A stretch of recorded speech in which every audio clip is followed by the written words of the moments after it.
Hey, we were at the Alan Jackson concert the other night, and when we were leaving, they were giving away a Oh, new version of Mountain Dew Baja Blast, like an energy drink soda combo thing.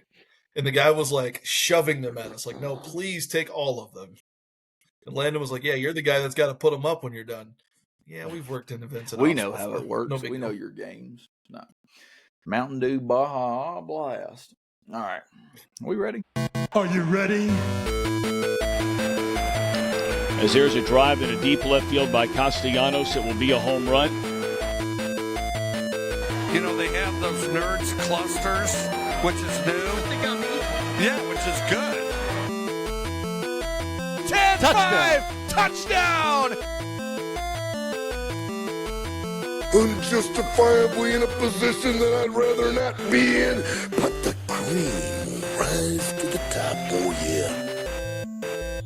What are we doing?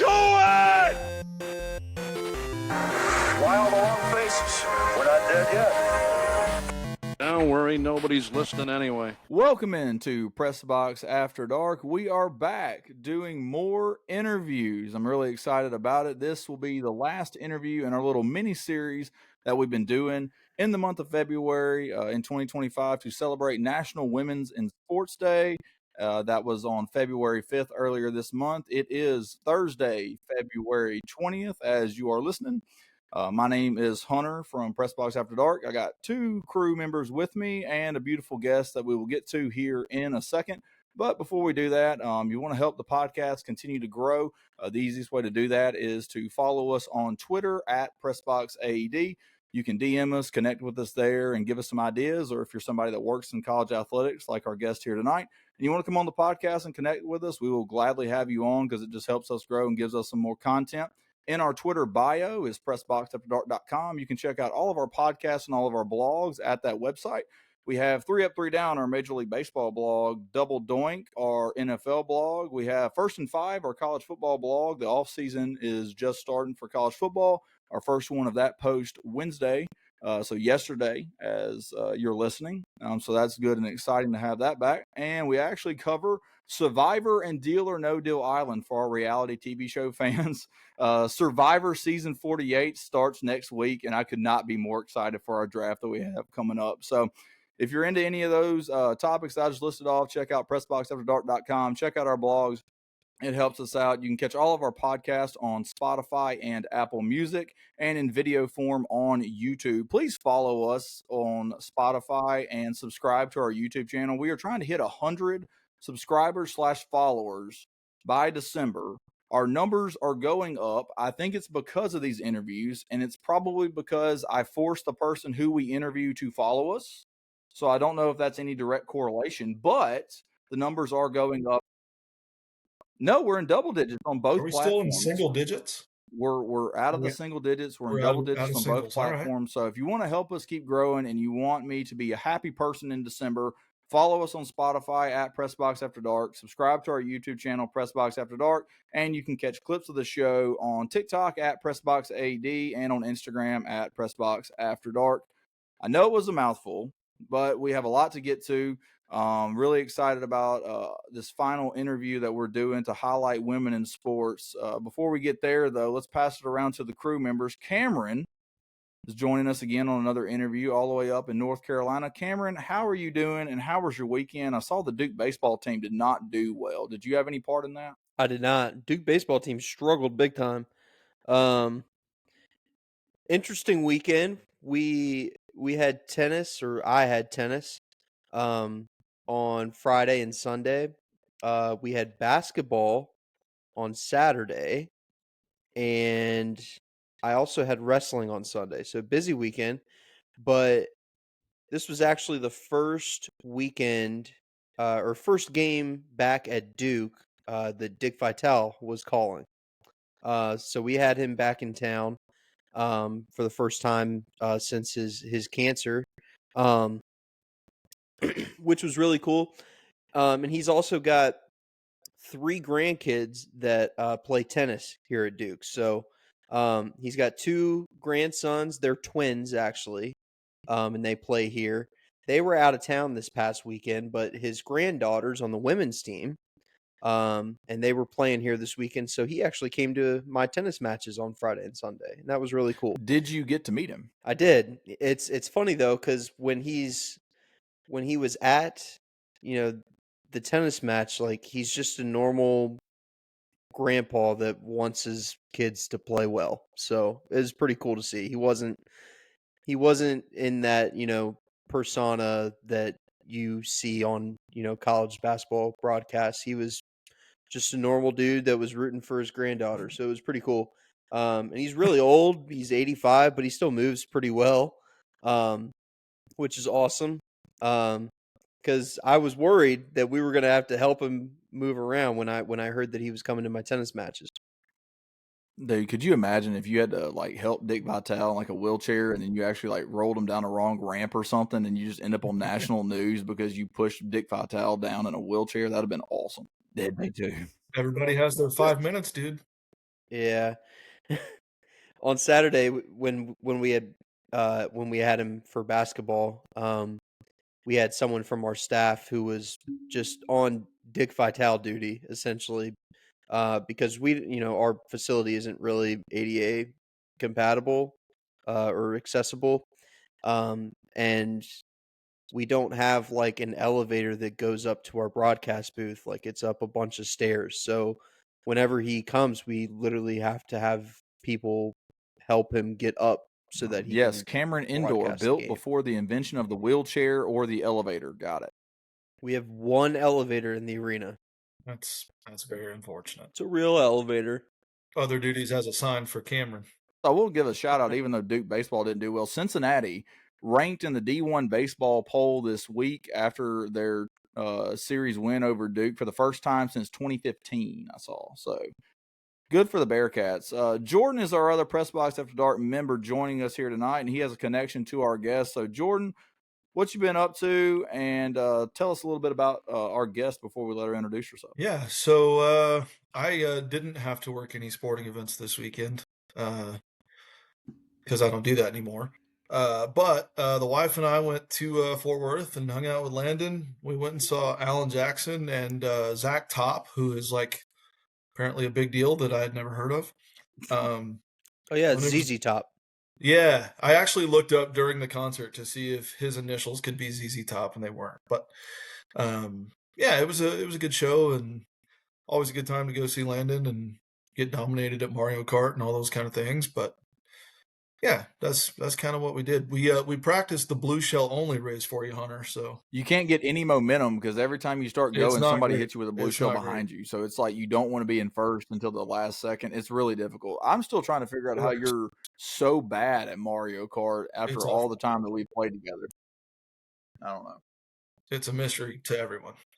Anyway, yeah, tonight our guest is a friend of mine from my time at Fresno Pacific, and you know, when we started talking about doing this this kind of theme for the month, she was the first person I thought of, and I'm sure we'll get to some of the tales in a few minutes, but I'll let her introduce herself. Hillary, welcome on to your press box debut. Thank you. here. Thanks for having me. Why don't you tell us who you are and what your actual title is so that I don't butcher it? Sure. So, like Jordan mentioned, we met at Fresno Pacific University. Back then, I was assistant AD for compliance, but now I'm the associate athletics director for compliance and finance and the SWA. So a little bit has changed, but not much since he's been there. What she means is that she runs the show at FPU and things don't exist without her. But no, Hillary and I, our offices at first were right down the hall from each other, and then eventually they were across from each other, which was not good for the productivity level in the office, but was good for the humor. And I told Hillary then that I just loved being around her because her laugh made me feel like I was funny. So I needed the little comedic ego boost there. But Hillary, we're really glad you're here, and you know, we've been able to talk to people from different areas of athletics throughout this month, and compliance is one that I think a lot of people don't fully understand. So to be able to expose people to that a little bit is going to be fun for us. But as I told you before we started, if you were thinking that you were coming on some super professional podcast, you came to the wrong place, because this ain't it. We like to laugh and have fun, so if any of the many tales, some of them may or may not be true. I just want to preface that, especially if they pertain to midnight walks around the neighborhood. But yeah, feel free to laugh and tell some of those fun stories as well. Hunter, Hillary said she read your agenda, so I guess I have to throw it back Hillary to is you. already my favorite person that will ever be on this podcast for two reasons. Number one is that D2 Life. Shout out to the D2 Life. And then number two, she reads the agenda. We are now this is technically, so we've done 16 Yeah. full like episodes as we titled. This is our third interview, so this is 19 episodes in. And this is the first person that has read my agenda. I take so much pride into typing an agenda so that I can just keep the train on the tracks. I don't care if we veer off like this way, but we got to, I'm hitting the microphone, but we got to stay on the track a little bit. That's what the agenda's for, and no one reads it. So Hillary, way up there on the list as far as guests go and as far as just genuine people, because she reads the agenda. I think she is also our It's a great highest start for ranking her, to be person honest. that we have interviewed so far. So just going to diss all the people we've interviewed earlier this month. Like, step your game up. I mean, we got an associate AD and an SWA in the house. So, like, what are y'all doing with y'all's lives? Like, get it together. Yeah, we'll get to this in a minute, but Hillary is actually also the director of other duties as assigned. She, man, the student athlete award banquet. I mean, you name it, she's involved in it, and a lot of people in the conference, at least when I was out there, would turn to her as kind of the person in the league to do things the right way.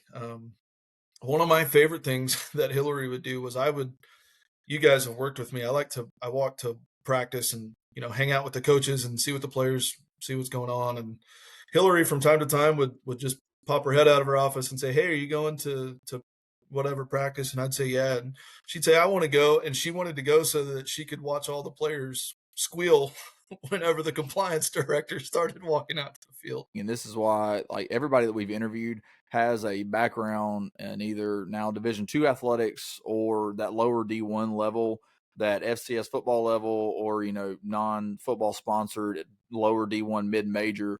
When I looked up on FPU's website just to get your email address to send you the link and to get your headshot for the graphic, it's not a big staff at all. So like the other duties as assigned, when they put that on a job application, they mean that. They mean that so much. And so I always have to throw respect to those people that do get everything thrown on their plate, and yet they still find the time to do their actual job and do everything else on top of it. And so mad respect, Hillary, just the reader of the agenda. I love that so much. I'm so glad somebody actually read this thing. But Hillary, let's get into some questions here. Let's let you talk a little bit. So like Jordan's mentioned, we've interviewed coaches, we've interviewed directors of marketing, we've interviewed SIDs all this month, all women, empowering women in sports. So we have our first person who works in the world of compliance, and we have our first SWA on the podcast here. So in your best words, describe your duties as a director of compliance, associate AD for compliance, and then an SWA. Sure, yeah. So it kind of is in the title. I am responsible to have oversight of compliance for the whole department. But what that means is making sure all of our policies and procedures are aligned with NCAA legislation, that they're aligned with institutional requirements, with the state, with federal, a whole bunch of requirements. Just making sure that we're doing what we're supposed to be doing, and that we do what we say and we say what we do. So making sure those things are in place, but then educating everybody else on those, and then monitoring that and making sure that the coaches, the student athletes, my colleagues, that they're all following our policies and our procedures, and no one's going kind of outside of the lines. But with that, there's other things that come along, like eligibility. So certifying student athlete eligibility each semester, making sure they're passing their classes and getting the grades to be eligible. There's things like monitoring financial aid, athletic scholarships, those types of things. All the recruiting activity going on in the department, like official visits, unofficial visits, tryouts, all of it. The playing and practice season, making sure coaches are within their hours, doing what they're supposed to be doing, when they're supposed to be doing it, all of those types of things. And then what was most recently tagged onto my role was finance. So I monitor the budget for all of our sports, all of the operating budgets for each of our teams.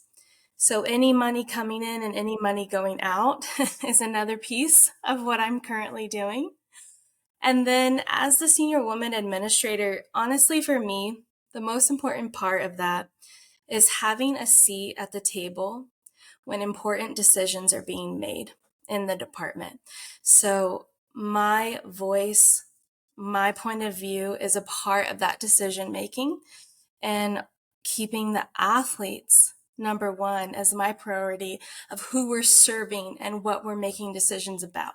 I love how you were just going on and on and on and on and on. And like the thing is that you list so many things that you do, and it's just incredible. And so like the people who are listening to this, I hope you truly understand that this lady does so much for an athletic department, and it's incredible that she does this, because at other athletic departments, there are like 8 Hillarys that do all one specific thing. And so the fact that she's doing this and just kicking butt at it's awesome. I do also think that it really is great that we have a compliance person on to say that is like, well, you know, what I do is actually in my title, because I feel like there's a lot of outsiders that just watch college athletics that see something like the Diego Pavia thing at Vanderbilt, for example, of like he can just sue the NCAA for another year of eligibility and it changes the world of athletics. So then people who on the outside are just like, well, these kids can just do whatever they want now because of NIL and yada, yada, yada. Like, actually, no, there's a lot of things that go into that, and there's people that stop them from doing things that's illegal, because there are things that they do that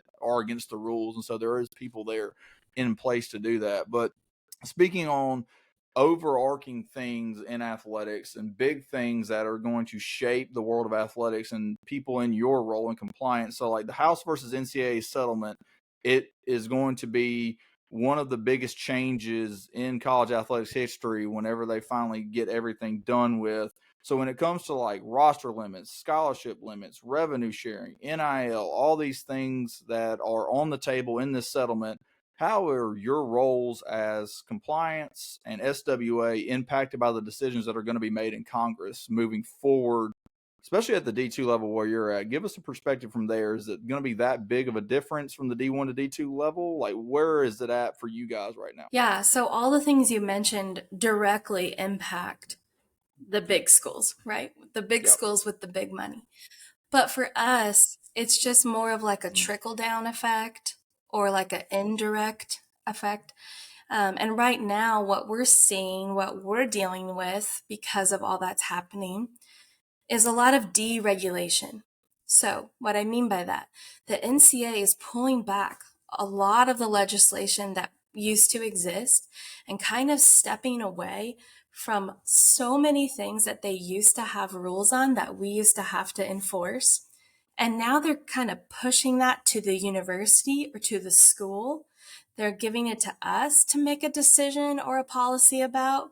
And so we can't no longer say, oh, well, the NCAA says you can't do this. Now we, Fresno Pacific, we have to make a policy or a rule.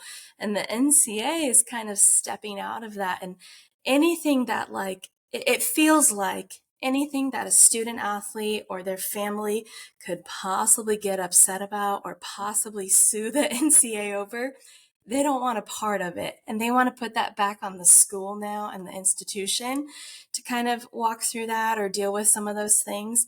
So there's a lot of deregulation, and that's fallout from the transfer portal and different things that have come along. Like there's no NIL anymore. NLI. So the National Letter of Intent program, completely gone. And it's not a part of the NCAA anymore. Every university has to just kind of create their own aid agreement and monitor that themselves with students that were signing and recruiting. So things like that have just kind of slowly gone away, and it's gone into the hands of the university instead of it being something that the NCAA is enforcing. Yeah, and what that means is for people like you in your role, that means a lot more stuff on your plate that's already very full. Um, Hunter mentioned kind of the things that you have to know, the knowledge base required to do your job at a high level. And I just want to be on record here. I've worked at a lot of places, and when I think of the best rounded overall compliance person that I've worked with, it's Hillary by a long shot, because I used to tell her that not only does she know this stuff like the back of her hand, but she somehow has a smile on her face at the end of the day. And this is a job that for so many people, they're always the bearer of bad news. Somebody's not eligible, or you can't do that, or whatever it is. Hillary manages to do all of that, and still be the happiest person in the room. And so I think that's even more impressive than the job itself. But I want to give you a couple of examples on some things real fast. And these are kind of funny, but these are also things that, like, you just don't think about if you're not in that world. I think it was my first year, or maybe my second, in Fresno. And we had gone to lunch, and we came back, and do you know where I'm going with this, Hillary? I got written up for 2 violations ever my whole time in college athletics. Hammer down on Jordan Harrod. What an absolute rule breaker. Shame on you. So it's about time someone did something. One of them was a recruit that literally all just fell through the cracks, and I published it, and we all missed it. It was on the coach and me and Hillary. It was on all of us. And it was a minor thing. But the other one, we had come back from lunch, and we had a student athlete in our office, a basketball player, working with my boss. We shared an office. And I got up and to go to the bathroom down the hall, and the student athlete says, "Hey, man, you can eat the rest of that?" And I said, "No, go ahead. You can have it." And I didn't even think about the fact that this could be a violation because it was a student athlete.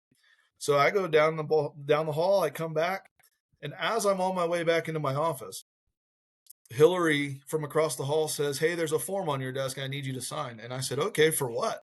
And she said, "For that violation you just committed." And I said, "What do you mean?" I just offered it to him. And she said, "Yeah, but you can't because he's a student athlete." And I said, "But if I had a box of Girl Scout cookies and just set them up at the front desk and said, whoever wants them can have them, and a student athlete had them." She said, "Yes, but that's not exactly what happened. You offered them exclusively to a student athlete."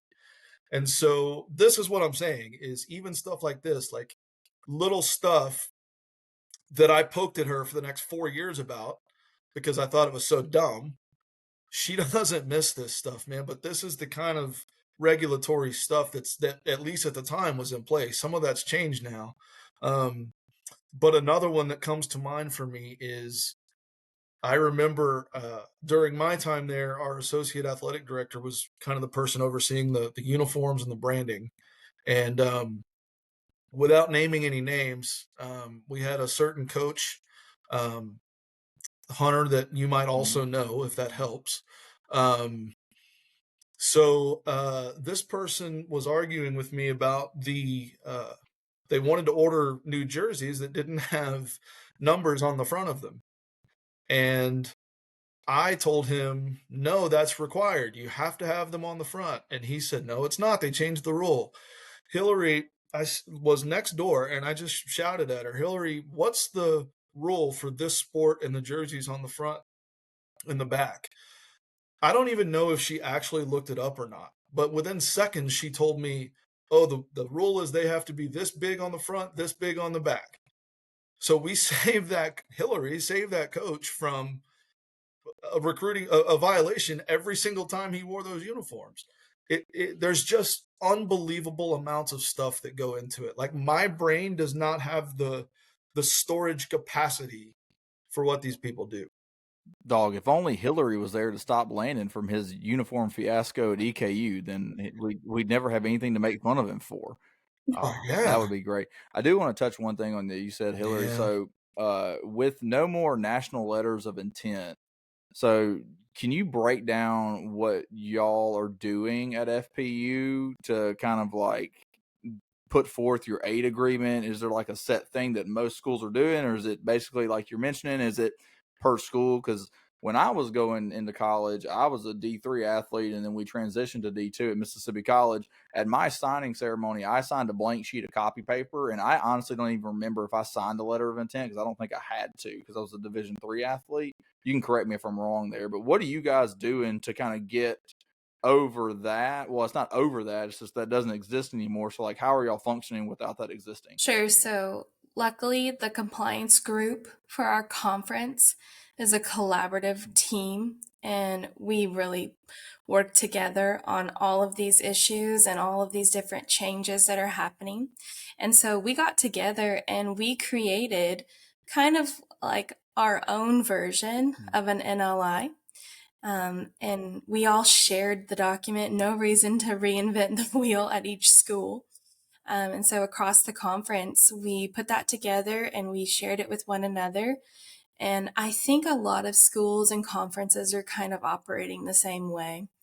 And now, anytime there's someone that a coach wants to offer money to, I personally create that aid agreement just from a PDF on my computer, and send that out to them.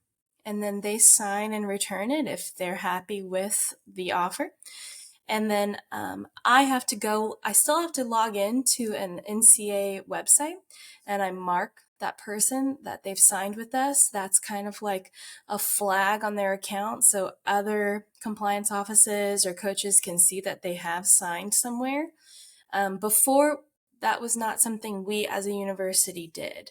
The process looked a lot differently, but now we can single-handedly handle that process at our institution, and upload those and send them to our financial aid office. And if someone wants to be released, they submit the release request to me to get out of that agreement. So it's a process within our office and our compliance office now, where it used to involve the NCA through the National Letter of Intent program. It used to involve a person at the conference office who would kind of sign off on these. It's just us now, just the school that handles that. And no, you didn't sign one for a D3 school. I knew it. I didn't remember signing. I was a bum, but hey, I transitioned Bum. to D2, so I was a bum for a year. So there's a difference. So when you transitioned to D2, did No, you 'cause I have to was already sign enrolled at the a university. NLI?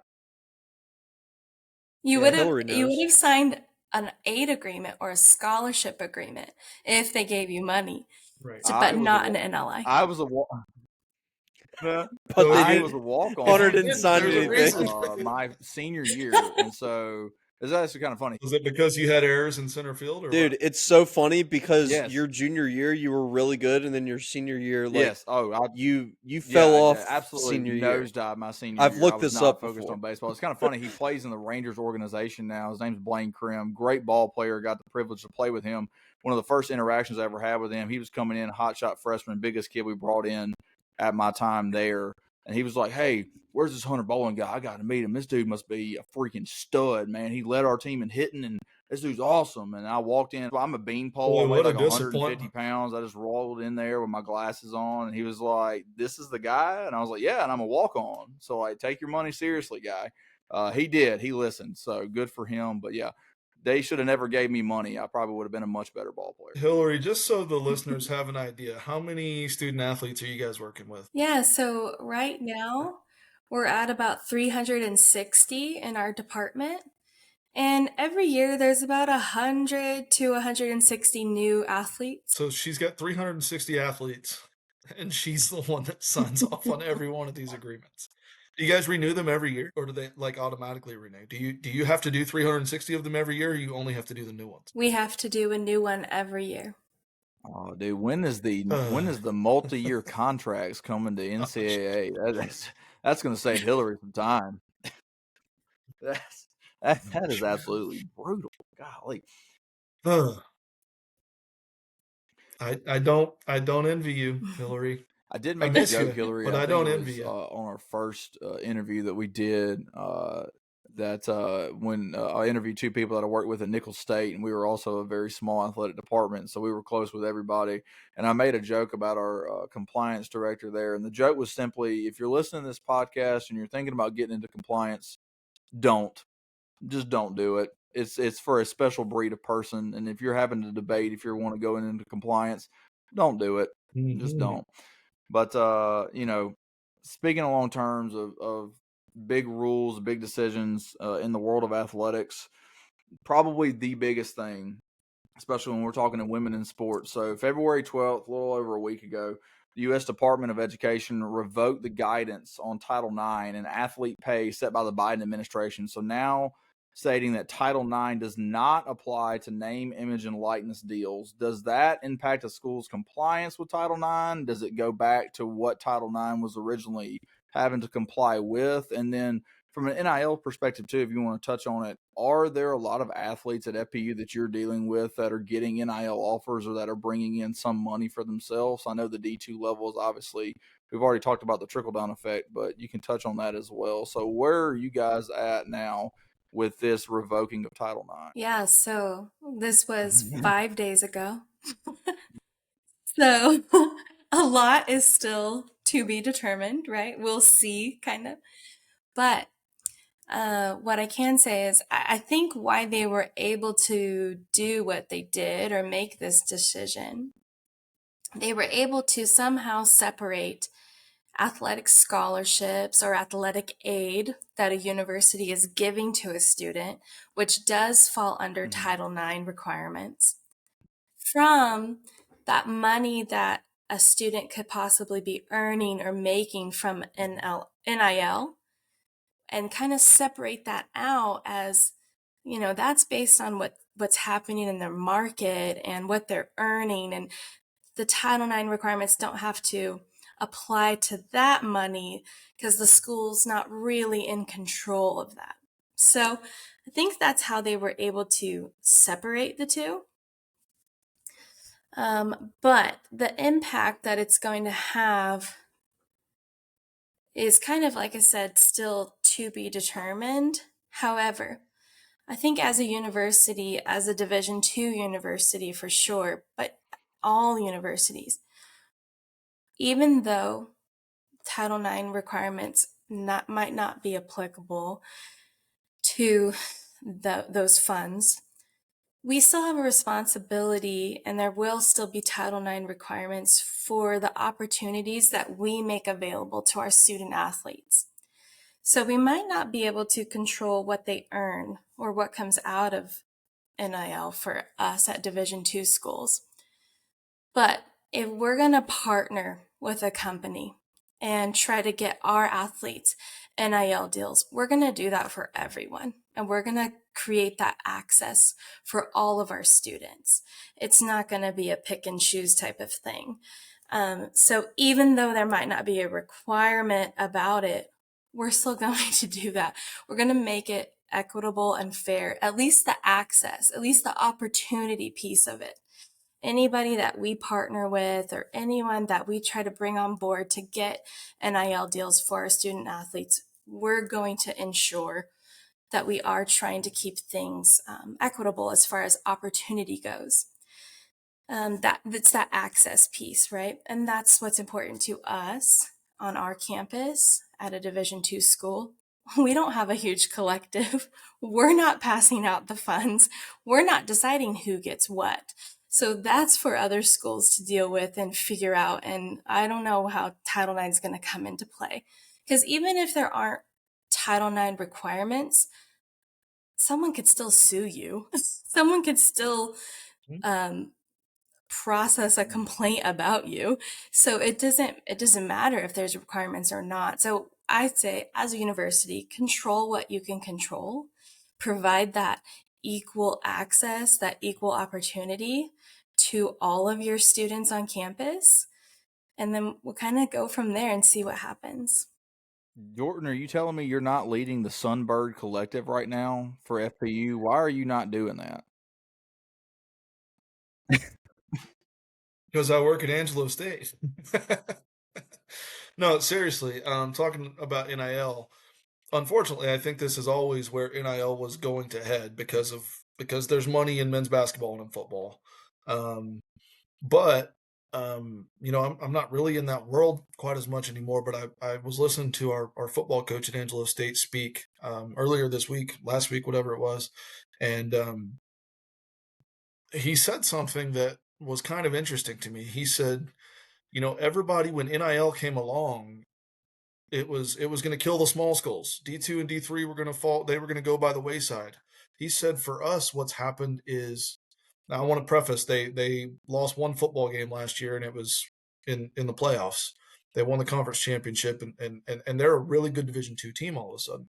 Um, they have really tremendous athletics across the board. But what he said was, for us specifically at Angelo State, um, a lot of these guys that used to be Division II caliber players, all of a sudden they think that they're FBS level, they think that they're FCS level, and so he said, if we just play the waiting game, we get the kickbacks of the guys that thought that they could be at that level but aren't. He said, we don't have a huge collective, but the reason that our football team is so much better than what it was, 5 or 10 years ago, is because a higher level of athlete is falling to us now that we otherwise. He said, I've got 10 guys on this team this year that, 5 years ago, we wouldn't have ever even gotten a chance to talk to that kid. And now they're falling to us because we're legitimately their best chance to play. So for those kids that, that aren't Arch Manning, that can go make $5 million a year at a major brand school, like, there's still a place for you. And actually what he thinks is happening is it's kind of elevating Division II athletics, which was kind of interesting to me because I was one of those people that thought this is going to really I really do hurt remember small my time schools. at Nichols too, and it's you look back at the schools at like the FCS level, the D2 level. If you look at their roster, do a deep dive on a roster. Like if you see a team that makes the FCS playoff, do a deep dive on their roster, and you will see so many D1 kickbacks. And it's incredible because those kids are probably FCS level quality or they're D2 quality athletes, but they end up trying to chase money now, and then they end up getting sent back down. Or it's the reverse effect is that they're probably an FCS quality athlete or a Division I quality athlete, and there's just no space because when it comes to the transfer portal right now, everybody with these big collectives at the major schools are just trying to buy players to the point to where it's like we want to have.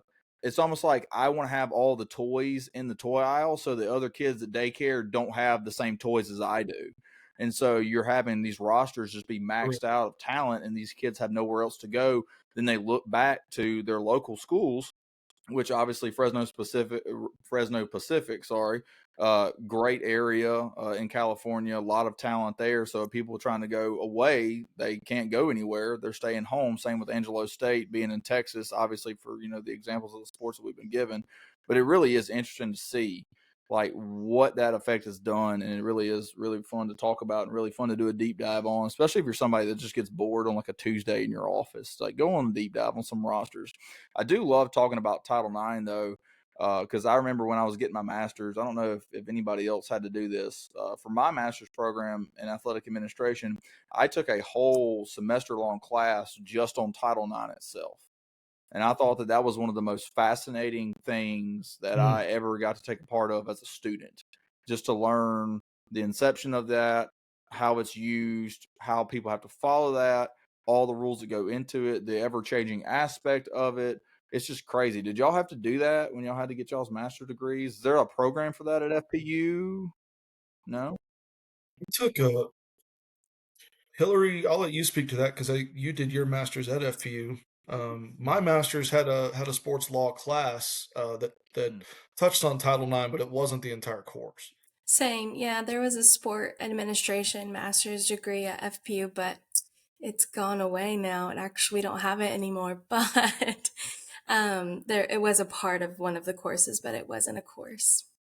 RIP to the sport administration masters at FPU. That's tough. And I don't have a master's degree, but I did have a law class at JMU. So yes, for we once, learned a Hunter little is bit not about the dumb one on this podcast. I love it. That part's still pretty easy to decipher. Side note, Cam, while you're working in higher ed, because you may not be forever, go ahead and take advantage of that and see if you can get some discounted master's courses, because you'll thank yourself later. Trust me. I don't use my area of my master's degree, but every job that I've gotten since I've gotten it, I wouldn't have had without that master's degree. So there's my pro education speech. Woo. Maybe I could get like a. Should I just apply to the most ridiculous master's degree at Duke, like just like biomedical engineering or something like I that? think you got to know Hey, your look, all strengths, you got to do buddy. is apply. The worst thing they can say is no. There might be some prerequisites involved that you might not meet. Application state. Little We've already application told state, Hillary Hunter, before you right? started There you recording. go. Spelling is not my thing, and I cannot wait to have a future spelling bee with all the True. children of Press Box After Dark when they get to that elementary school age. Them versus me is going to be Ugh. must-see television, so that's going to be fantastic. The thing is, it's going to be funny like once.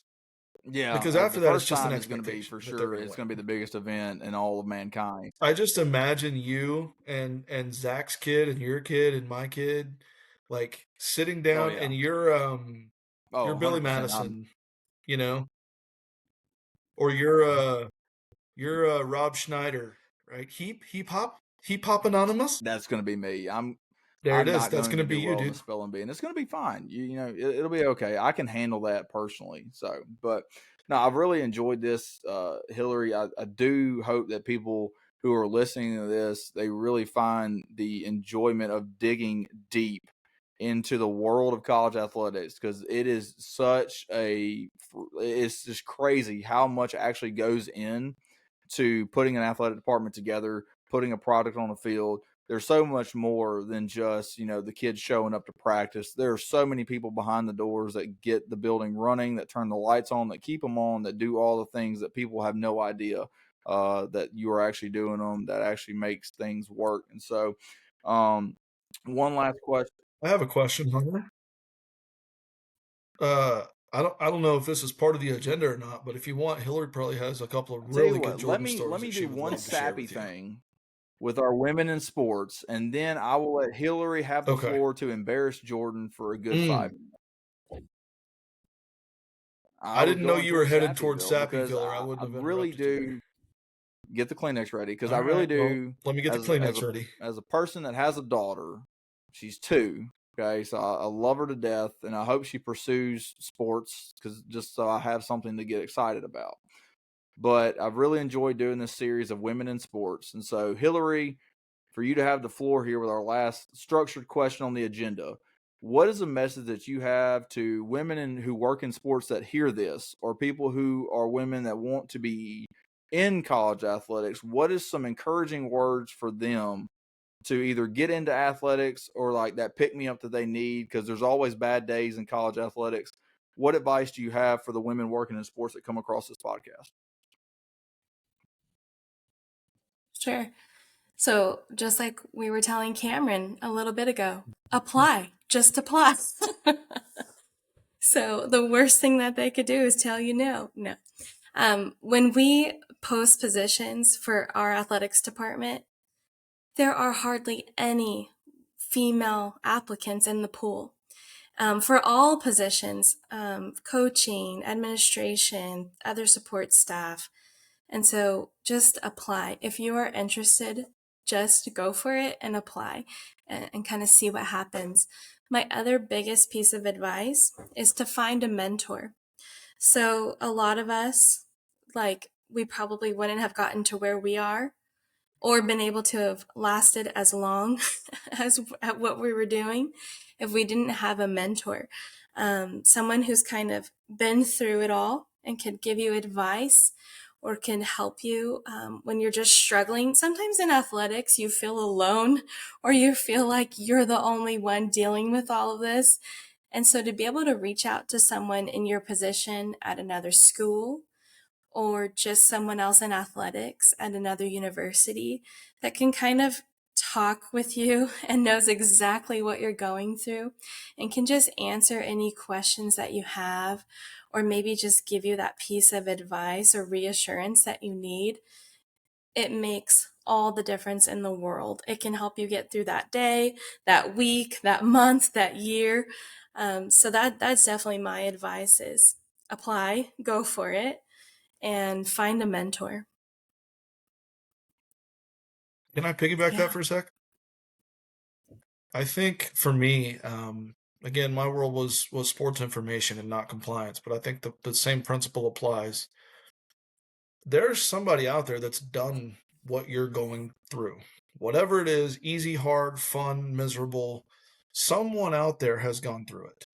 And one of the biggest things for my career, I was at a conference, and a guy by the name of Jeff Callan was the presenter on one of these panels, and he's the lead communications guy at Clemson, and just a brilliant guy, super nice guy.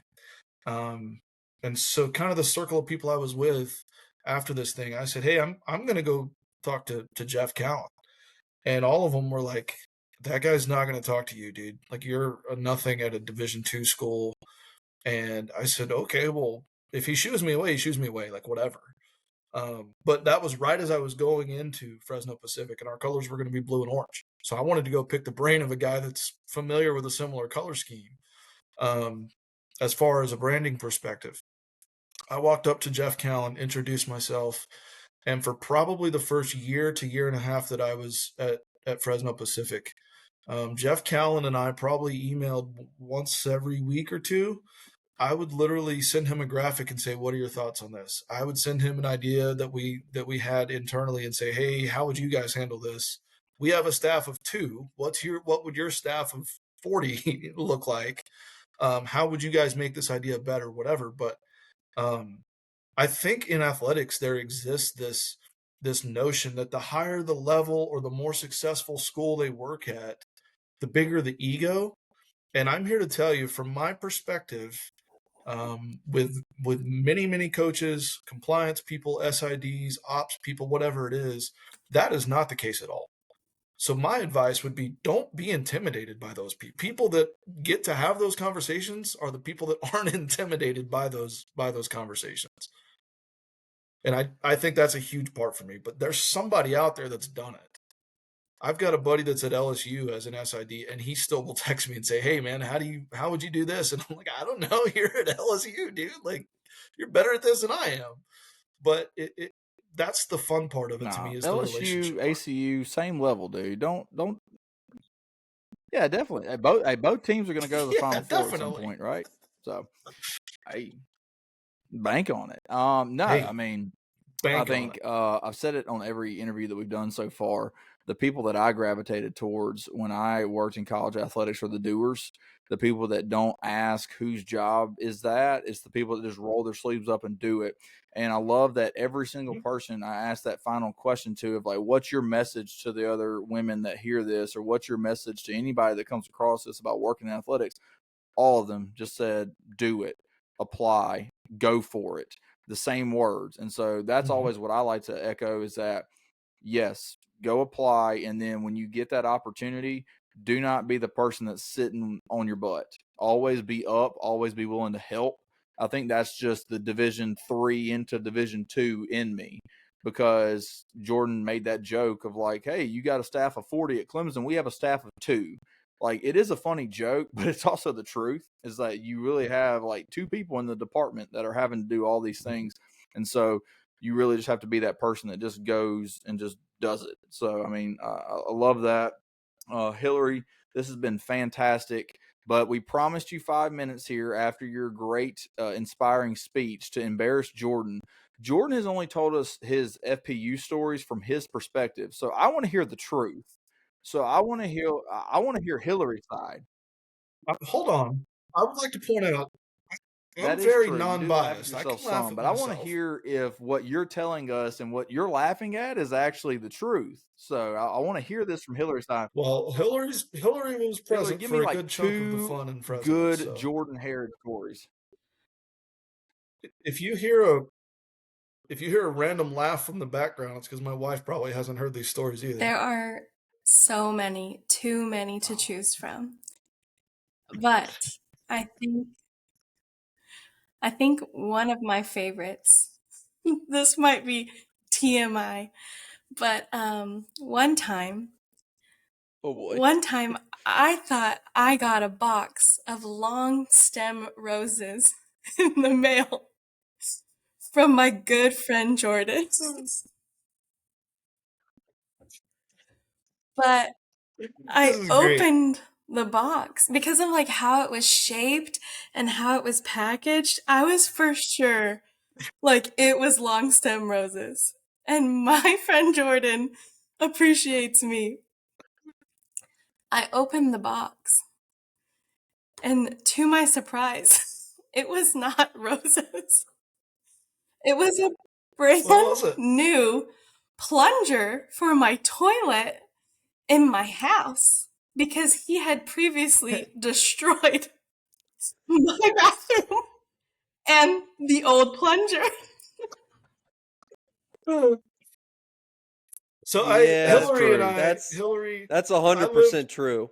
I lived with another guy that we worked with, and from our door to Hillary's was right at 1 mile. So the hobo of an associate AD that I lived with at the time, I like sprint to the living room, and everybody, including my wife, who's laughing now, everyone here that knows me knows that this is like a recurring problem in my life. So I like sprint to the living room and I'm like, "Hey, bro, do we have a plunger?" And he's like, "No." And I'm like, "Oh, that's gonna be bad in a minute, like in 1 minute." So I call Hillary and I'm like, "Hey, do you have a plunger?" And she's like, "Yeah, I'm a normal American household." Like, so I go over to Hillary's, grab a plunger. I come back and I fix it, and I text Hillary and I'm like, "So, do you want your plunger back?" Or she's like, "Nah, just keep it." So I told Jeremiah, like, "Hey man, we got to get this lady a new plunger. Like, I feel bad, upgrade the model a little bit for her." And so, yeah, she thought it was roses from her husband, and nope, it was a plunger from me. Oh, That's not near as embarrassing as some of the stuff I thought you could tell, though. What else you got? I think just one of my other favorites. There's so many, Jordan, but there's so many. Yeah, we could do this for hours. But besides finding a million chocolate kisses that you hid all over my office or literally licked and stuck to places on the walls, on the doors, I couldn't even get off.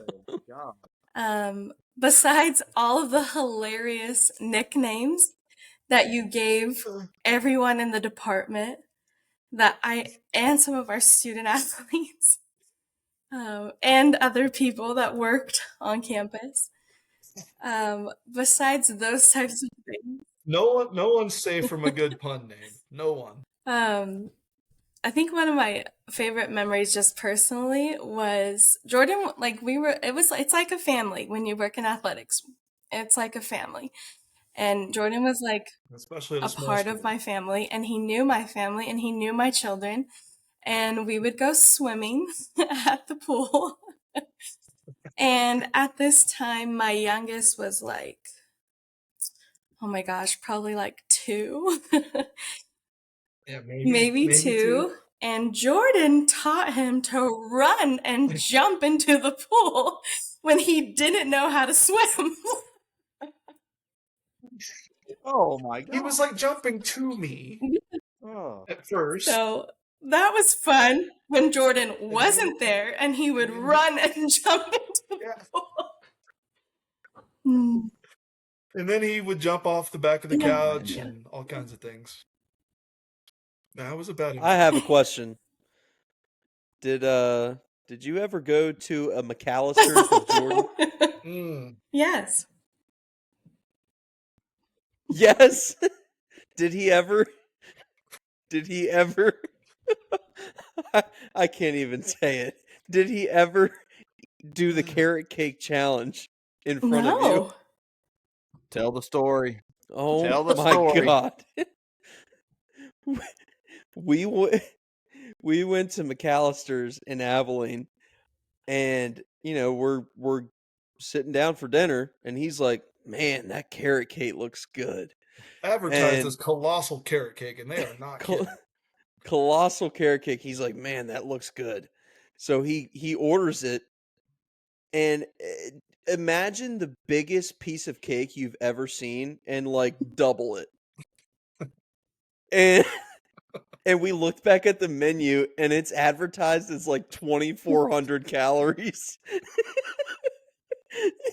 And he ate the entire thing in one sitting. Against my will. I was fighting at the Oh end, my man. God, Oh McAllister, gosh. if you're listening, Well, Uh, let's hang these banners before things get Oh my God. too out of hand on George's Jordan's trying to end the stories here. embarrassment. I Jordan's love trying that. to end this I thing. love that. No, I I'll tell you, like I told my daughter, I don't have embarrassments and I don't have regrets. I just have a lot of you are fun the stories to like. tell. I That's feel all. like you're the number one cause of broke plunders in America. Like you specifically. In at least one county in California and at That's least one county, more at than least two almost counties in half the Texas, probably by country. now. There's so many people in this lifetime never broke a plunger, and you probably broke like 10. Hey, everybody has their 5 minutes, Hunter. What are your records? You can hang a banner for that if you want to, but no. Hillary, this has been fantastic. Thank you for embarrassing Jordan. Those are even more stories that we can have to share. And I definitely want to have you back on too. This is great. I love talking the in and outs of college athletics and the rule following, because there are people that make you follow rules in athletics, whether people want to believe that or not. They're there. Yeah, you can't even give a kid a piece of pizza. Not in this world, not unless they have an NIL deal with Papa John's. So, but anyways, we're gonna get out of here and wrap this thing up with our final segment. It's called Hang a Banner. So we basically just pass it around, Hillary, to everybody, and give them about 2 minutes to hang a banner for maybe something positive, maybe something funny. Doesn't have to be necessarily in the world of sports. It can involve the world of sports. Basically, just our ending little segment so everybody can get something in that they found interesting this week. Let's let Cameron start it off here, because Cameron always does the weirdest ones. So that way you can kind of get a feel for it. Look, Oh, do Cameron you? might Okay. Do you steal want to my go bit first this then? week. I got a good one this week. All right, let's let Cameron go first to show Hillary how it's done. Nah, we'll let Cam go first. I like the challenge of if somebody else steals your hang the banner, that like you have to think on the spot. Yeah, I like the challenge. Herod, I'll let you go first because I have two. So if you Okay. steal one, I already Everybody got gets one hang the banner, and Cameron eventually by like episode 40 is gonna be like, I got 7 hang the banners tonight, guys. We're gonna go long. Hey, he makes up for all of us that forget mean that we Landon, have hang the got it. banner on every single episode. Okay. I wasn't going to say that, but yes. All right, well, I'll go first then. The Canada US hockey match the other night. Anybody see some of this stuff? Woo, It was good. I'm not a hockey fan, but what's the old joke? I went to a fight and a hockey game broke out. That's what happened there. I got some notes that I wrote down. They booed the U.S. National anthem. 3 fights in the first 10 seconds, and then the U.S. proceeded to absolutely dominate the rest of the game and won 3-1. They hadn't played this format. They hadn't played international hockey like this in 10 years. And so Canada just took the L on this whole thing. But man, I love a good hockey fight, and I got a whole bunch of good hockey fights in that one. So sorry to Canada that we're better at hockey and better fighters. Hang the banner for you guys. That's a participation trophy banner, man. You guys were just there. And they're going to be a state at some point. So, oh my, one of my we've really got Canada's number these days. Well, I'm sitting here watching the USA Sweden game. USA's down by 1 right now, but USA is going to play rematch with Canada in the title. So that should be fun. Hey, you want to grow the game of hockey? Let a bunch of just physical sculpture of human beings, let them all fight each other every 2 minutes. I love That's that. wonderful. One of my for the most game slept of hockey. on sports movies of all time. Y'all ever seen Slapshot? Oh, yeah.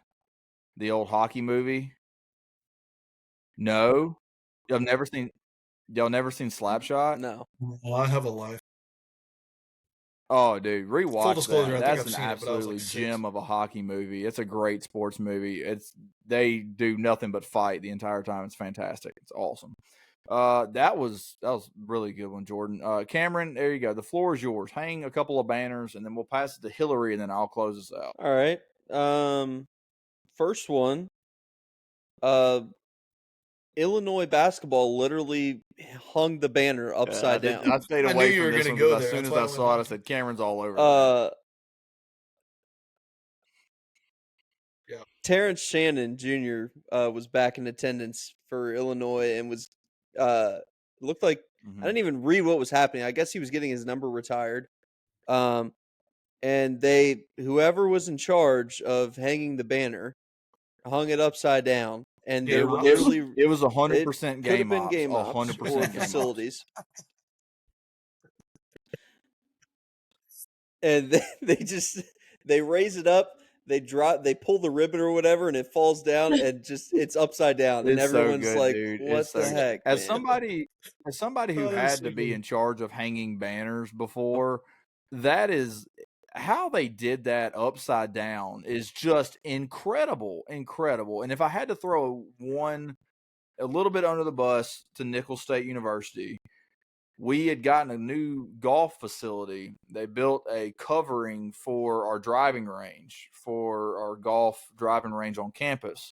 And so they order the Nicholls Inn, and this company comes out, this sign company, they come out, they call me, they say, "Hey, we're here with the inn for the golf facility. Where's it at?" I said, "Meet me at the Barker building, which is our athletic building. I'll drive you over on the golf cart to show you where it is." And so they follow me over there, and I'm like, "Yep, there it is." They just want it centered on the back of the building. You know what to do. Good luck. Call me when you're done. So I get a call like a couple hours later, like, "Hey, we're done. See you later. Thanks for choosing our sign company," or whatever. I drive over to the golf facility at Nicholls. They hung the inn upside down, and the sword was upside down. How is that even possible? Like, how is it possible? The sword goes one way. It has a handle that you can clearly tell if it's upside down or not. I mean, the end, that's, the end's an end, but like, no, In I their told them defense, to you do their, told like, them, good "Do luck. what you want." Like, it's not hard. Like, there's a logo and you have the logo. No, that's not on me. That was not That's on me. on That you, was buddy. hilarious. I still have that picture. No, I still have that picture saved on my phone. So Game that was a ops. good one, Cameron. What is your second one for a banner that was literally hung upside down? How are you going to top that? Yeah, I think I got an easy one here. Did you guys see William and Mary scored 22 runs this past weekend in college baseball? Oh, No, They this gave is was that another the baseball. was that the Indiana 36. State game? No. Oh, William goodness. and Mary scored 22 runs against Rhode Island and lost 36-22. Was that a run roll game? It was a run rule game. Oh my gosh! It ended 50 runs scored in a 36-22. run roll. It ended 36-22 in the 7th inning, and one of the replies under this tweet says, "I'm honestly kind of disappointed because I don't think William and Mary was out of it." No, Oh they're my only down a God. couple touchdowns there. Like, Hey, they were up. do you have the They box were up. score in front of you? Yes, I do. The The score the in me line wants to scored know how many errors there were between the two teams. only 7. Oh my! What a disaster! Is there a time of game on there? No time of game, but Yeah, because it took 3 days. Rhode Island Rhode Oh my Island gosh! scored. Rhode Island scored in every single inning. Yeah, they did. They went 3-3-3, 6, and then inning 5 they ballooned. Oh my They scored 17 runs in the 5th inning. That looks like a phone number, dude. Yeah. William and Mary was up 14-6 after the 2nd inning. Oh my Oh my God. gosh! Defense optional. I bet pitchers in that game were like, "Yes, please call this a run rule. Let's What get are this their over with." ERAs at this point? Yeah. My goodness. Infinite. There's just sideways. Infinite. Also, shout Sideways out to eights. Indiana State, who won 36-6. They Saw scored that. 20 runs in the 3rd inning alone. My favorite part of the box score, though, they scored 20 in the 3rd, and then some dude came out of the bullpen. I don't even know who they played. I just saw Indiana State beat them. Wagner somebody came out of the bullpen for Wagner. Wagner. It was Wagner. Threw up a Yeah. 0 in the 4th inning and was like, guys, we're getting back into this thing. Get the bats hot. And then the 5th inning, they scored 10 runs. And then they scored one. I saw it when it was 25-1, and it said, the tweet said, nobody scores 26 unanswered on the Wagner Seahawks. New York. Do you guys know where Wagner is? Yeah, I met a guy that played baseball there. Staten Island. I found out today. No, I I was knew today that. years old when I found out they were the Seahawks. You knew a guy that played baseball there? Yeah, he did a marketing internship with me at Mississippi State for a summer. He probably sucked. I don't know. Dude, 25 imagine to that 1. one dude. I want to go. I need to do a deep dive on the box score. I hope it was a home run. I hope he just No. came to the dugout fired up, yelling at the guys. Like, I Let's hope there was go. this one dude that went out for the 4th inning and got 3 up, 3 down, and is like, let's go. And then they give up 10 runs after they pulled him. Like, that's what I hope happened. That's probably not what happened. But, like, can you imagine, like, you go out after you just give up 20, and then you throw up a 0, and then they give up 10 after that? That's brutal. Absolutely brutal. Hillary, you got a banner to hang over there? I do. Oh, let's go. Best She read the agenda podcast and she guest has to ever. hang the banner. She might replace me very soon. I felt like I had a lot of content to work with from All-Star Weekend and from Daytona 500. Oh, let's go. But I had to go with Eddie Murphy's performance on SNL 50. I don't know if you guys watched So it. good. There was a So lot. good. I didn't see this There yet. was a lot of hits and a lot of misses. They did a lot of like good mixing of some nostalgia with honoring like the new stuff. But by far, in my opinion, Eddie Murphy was the best. He impersonated Tracy Morgan, and it was hilarious. And then While standing next to Tracy standing Morgan. next to Tracy Morgan. So And good. then there's a sketch called Scared Straight, where the prisoners try to scare the kids, the teens. And he was hilarious. And I just feel like I want to hang a banner for Eddie Murphy. I love that. We love Eddie Murphy on this podcast. That's nice. Big fan. I haven't seen that yet, so I'll have to go look that up. But I did watch the Steve Martin monologue, which was hilarious. The Scared Straight bit that she just mentioned is him and Keenan, and they just break because Will Ferrell just messes up his line. But impersonating Tracy Morgan, standing next to Tracy Morgan, I might was show a really age good bit. here a little bit, so I'm sorry if I do. Is Eddie Murphy is he the best SNL cast member of all time? Oh, that's like possible. For me, like I just turned 30, and so for me, I would argue that. Yeah, I would argue it's Will Ferrell because like Chevy growing Chase has up, gotta be like in that that was conversation, prime dude. time for Will Ferrell because I missed like the back half of the Sandler, Chris Farley era and all of his friends, but then I caught like the highlight of like Will Ferrell into like Bill Hader and Andy Samberg and Sudeikis and all that. So like, but if you go. Andy Samberg's Bill quick Hader. too. I was gonna say Bill Hader is unreal. When he was on SNL, it is incredible. Like that is some of the best stuff you can watch on YouTube. So like, is he the best SNL cast member of all time? He's in the conversation for sure. Oh yeah, easily. He's easily on the Rushmore. SNL Rushmore. You can probably argue that he's definitely one. That would be a great draft topic one day. We can have we're going to have Hillary back because obviously she hangs the banner for SNL. She's got to be a fan. Let's have Hillary back and let's do an SNL cast member draft. That would be electric. I'm all for that. Honestly, I am pretty disappointed though that Shane Gillis is no longer at SNL. I feel like there's so many people nowadays that like are really good and then they just get booted or they get canceled or something. Well, I guess Shane Gillis wasn't being compliant. Yeah, or they get their own gig. Like that's what a lot of them do. You guys, he made you guys didn't get my joke. The compliance person got your joke. All right, I'm hanging a banner, and then thank you. I'm hanging a banner. We're getting out of here. Hang a banner to got? everybody that has Hulu, cable, DirecTV, basically any form of live sports that isn't YouTube TV. hang yourself a banner because you are not in a threat to lose March Madness. YouTube TV is currently in a standoff with Paramount over the channels that are going in their price hike. So they increased their price, like I think it was like $10 to $15 a month for YouTube TV.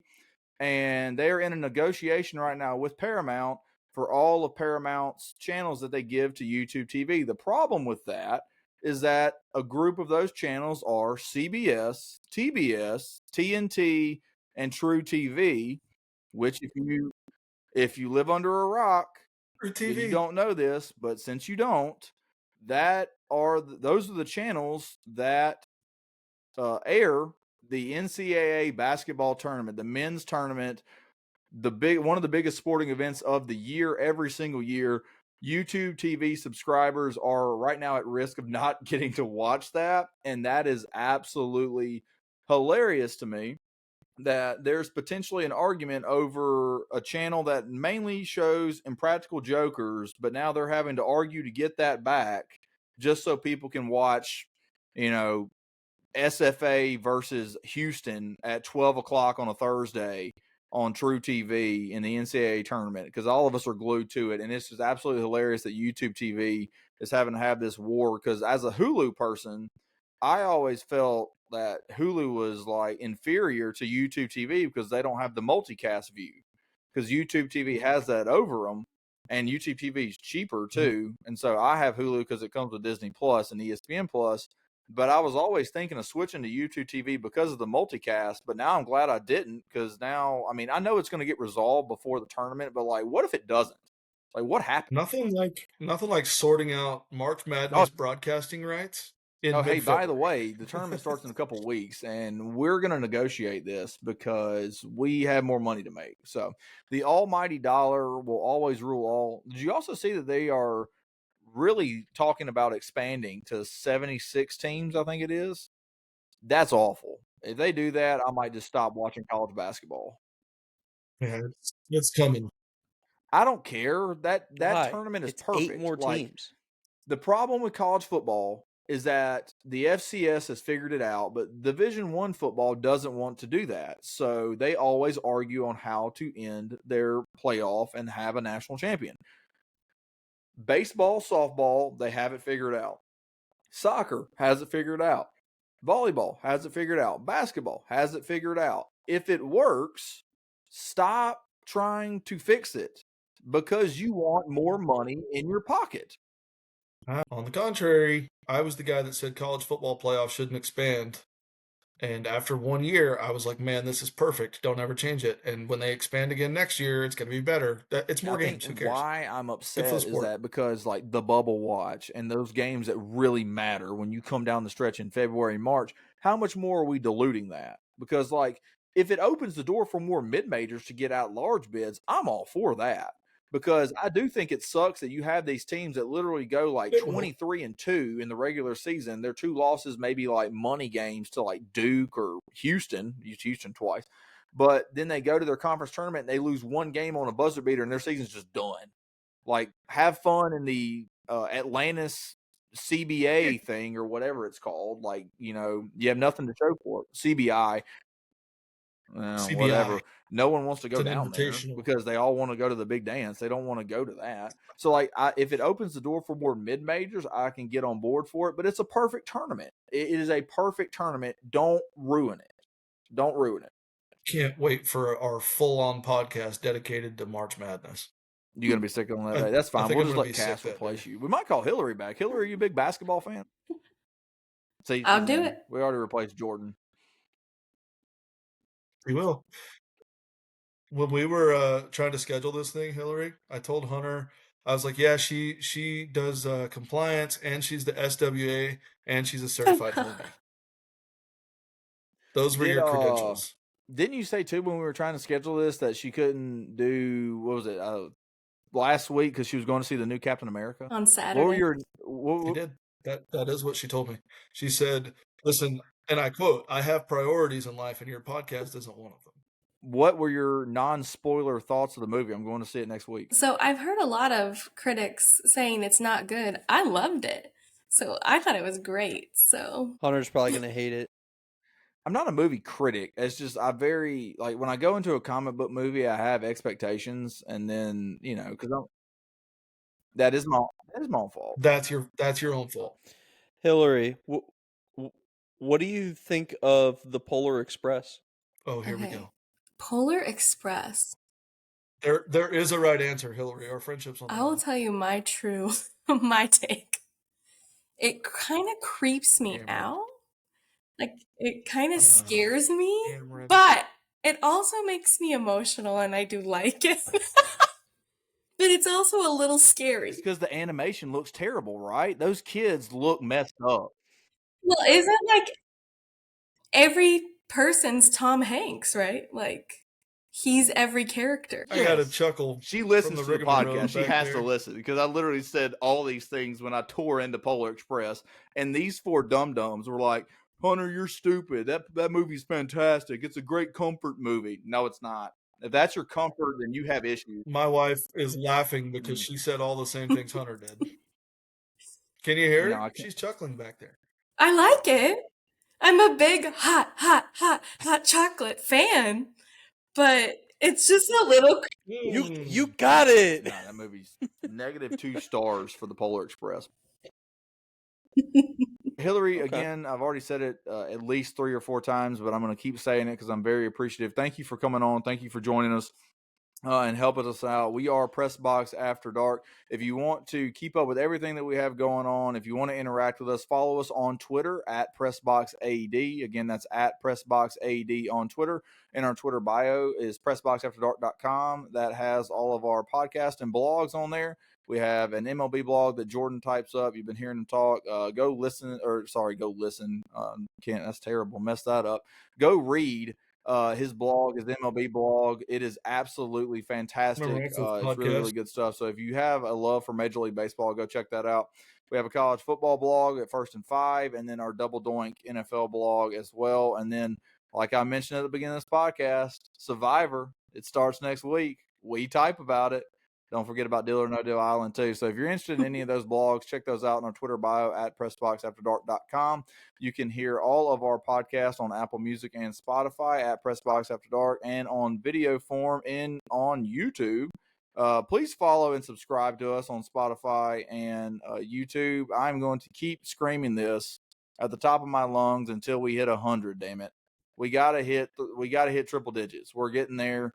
It's a snail's pace. Have you ever? You guys remember Price is Right? Like I'm talking Bob Barker era Price is Right. Y'all remember that? Nothing excited me more than the cliffhanger game where they had the yodeler guy and he was just going up the mountain, based off of the price if they were over or whatever.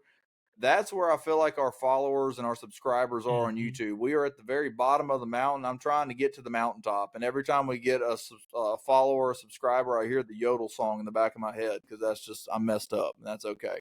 But please follow, please subscribe to us on Spotify and on YouTube.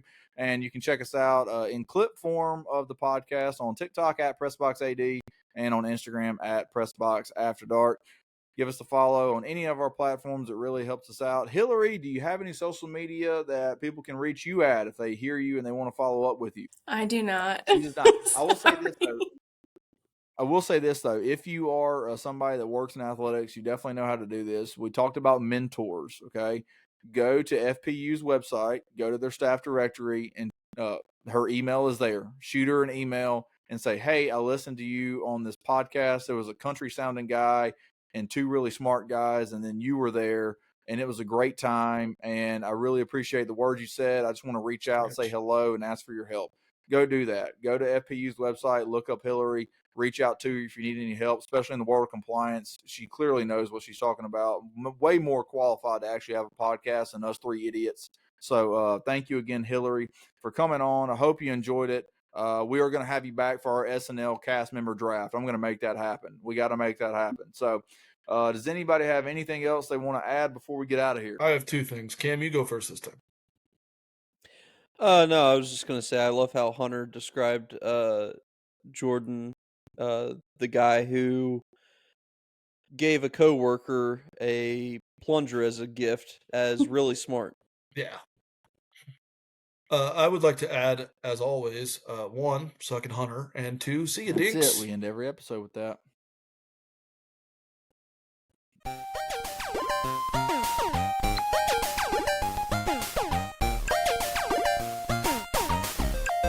It's time for the Sonic drive of the game. And perhaps, as far as I'm concerned, the drive of the game may be my drive home from Starkville to Tupelo. You can't fire me!